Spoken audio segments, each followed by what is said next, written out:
মালদার কালিয়াচক কাণ্ডের তৃতীয় দিনেও জোরদার তদন্ত চালালো এনআইএ। রবিবার কালিয়াচক ২ নম্বর ব্লক এলাকায় দফায় দফায় জিজ্ঞাসাবাদ ও তথ্য সংগ্রহ করেন তদন্তকারীরা। এনআইএ সূত্রে জানা গিয়েছে প্রাথমিক তদন্ত পর্ব প্রায় শেষ।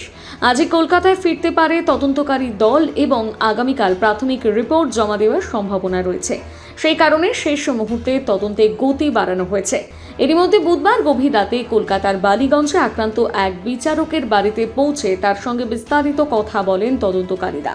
ঘটনার আগেও পরে কি ঘটেছিল, কোথায় কোথায় বাধার মুখে পড়তে হয়েছিল, এই সব বিষয়ে তথ্য সংগ্রহ করা হয়। পাশাপাশি পুলিশ ও প্রশাসনের ভূমিকা, নিরাপত্তা ব্যবস্থায় কোনো গাফিলতি ছিল কিনা তাও খতিয়ে দেখা হচ্ছে।